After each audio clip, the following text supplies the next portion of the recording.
If I'm so lucky as to have them book a tour with me, that is really just advertised as become a local for a day in the hills, and we explore gardens as much as anything. As you can hear, the freeway just there. How many thousands of people zoom past here every day and give no thought as to what's here. Something that I think is really big in a big part of our history was an integral part of making Adelaide.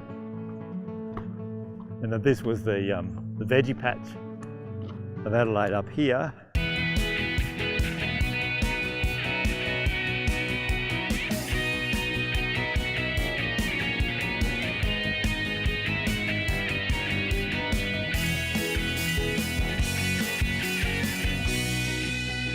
Nic, thank you so much for joining me on our next episode of Be The Drop. Pleasure. We're here in Hahndorf, which has significance to you and your family background, and you've got your item of significance, which tells us a bit more about that. So by way of introducing yourself, could you explain your item of significance? So this is the historical and genealogical record of my forebears, who are the Burn family. And the Burn family came out on Captain Hahn's ship, the Zebra, in 1839 with 52 other families. But when you read the short stories about them, it really does give you a fair old connection to an era 175 years ago that my grandmother was able to tell me that she met her grandmother, this person here, and told me about her life. I thought I was pretty lucky to have been told those stories by my grandmother at an era that I was interested in, although it actually wasn't in Hahndorf, so I've had to put my own physical context into it, but I just still remember the stories and she was a good storyteller.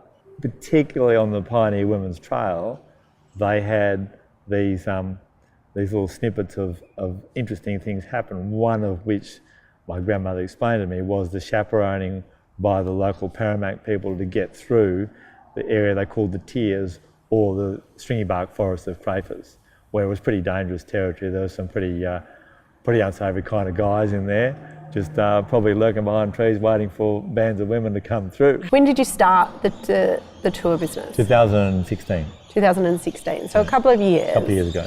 All right, so there was a motivation to change career, do something different, and you've picked tourism. How do you build that business coming from agriculture? Yeah, a different background. Well, it's a good question in that I think you actually don't want to give up your first career whilst you're trying to build a second one.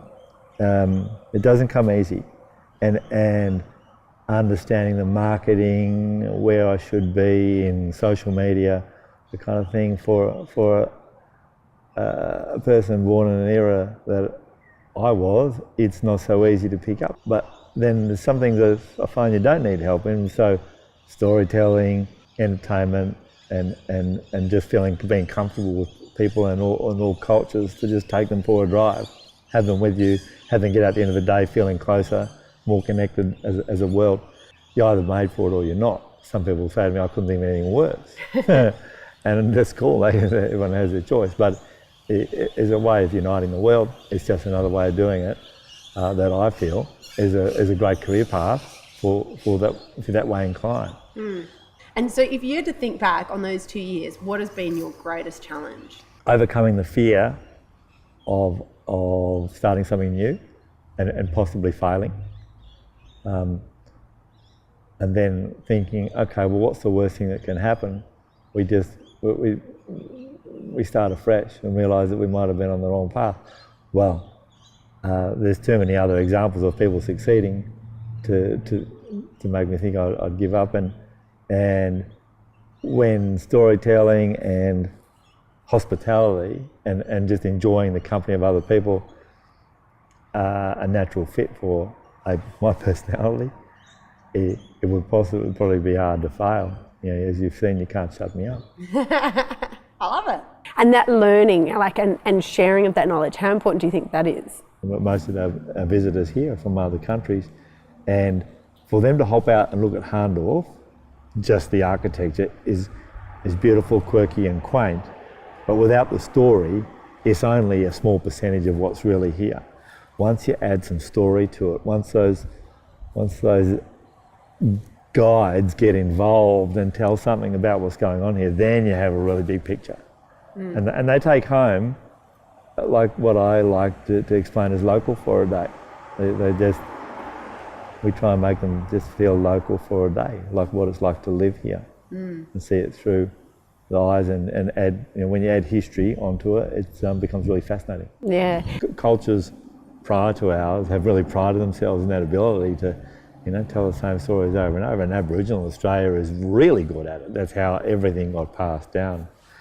So, maybe there's a little bit of that in all of us. On your tours, you're telling, this family story of yours, which connects you to that track, that people of your family generations have been walking for some 175 years, but then, 10,000 years before that, Native Indigenous Australians were walking. How important is it for you to share those stories? I love sharing those stories because there's a link there, a really strong link between a tribe from a migrating country, like a tribe of refugees that come here in 1839, and they have a real empathy for tribalism and tribal culture. And the two cultures meet here really from literally poles apart, yet they have so many similarities, and they actually end up helping each other. Probably more the Aboriginal people helping the Prussian migrants here. Part of the tour that I take, we mostly drive, hop out, walk, search around, take photos, and a lot of it is gardens of the Adelaide Hills. Now, I'd have to include a native garden, and the native garden that I really like is that stand of forest, called the stringy bark forest up there, where that old pioneer women's trail passes through. So to walk along that trail and know that you're walking on a trail that's much older than the pioneer women, like about 10,000 years older possibly, and it's not the whole way, but you are walking on a path that has had feet on it for 10,000 years, is pretty amazing in itself.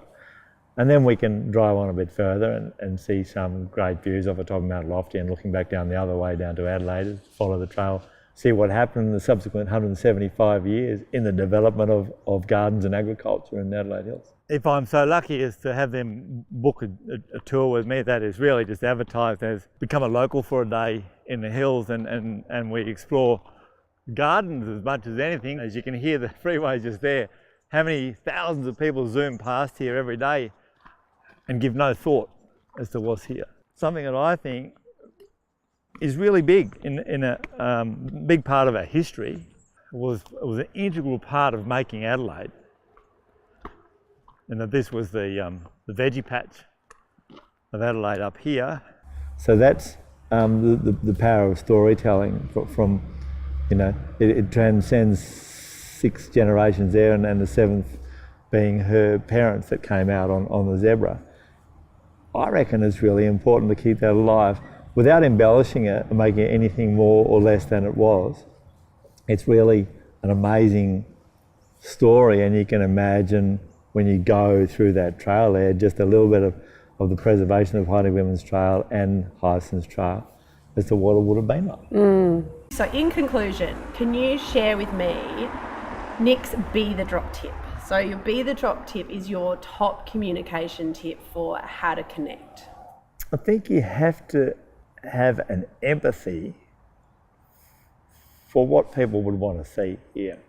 They would probably really love to see inside your house, your home. Often when we travel overseas, we don't get to see inside someone else's home, so it's unlikely it's going to happen, and we don't get to know each other that well in one day. So the next best thing is to see inside my community and to walk the street of my community with me while I interpret a little bit about it. So it's really about peel back the layers? Certainly, you peel back the layers. You're not acting, you're making friends with people. You're making friends, you might never ever see them again, most likely not probably, but just for a day, they are your best friends, they're paying customers, they're what's going to put food on your family's table. So treat them like they mean the world to you, which they do, and give them an experience that is truly meaningful to take home. you know, I often look through with my children's eyes when we go on holidays and say, what was the most amazing thing that you saw and did? And mostly it won't be the same thing that you remembered as being amazing. No. They'll pick out as something quite obscure. And sometimes it can just be in a little story that somebody told, or a plaque that they read somewhere that was either macabre or too amazing to be true or whatever.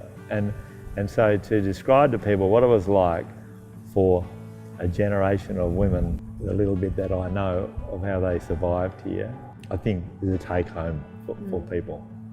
And thanks to my grandmother for sharing that with me. Yeah.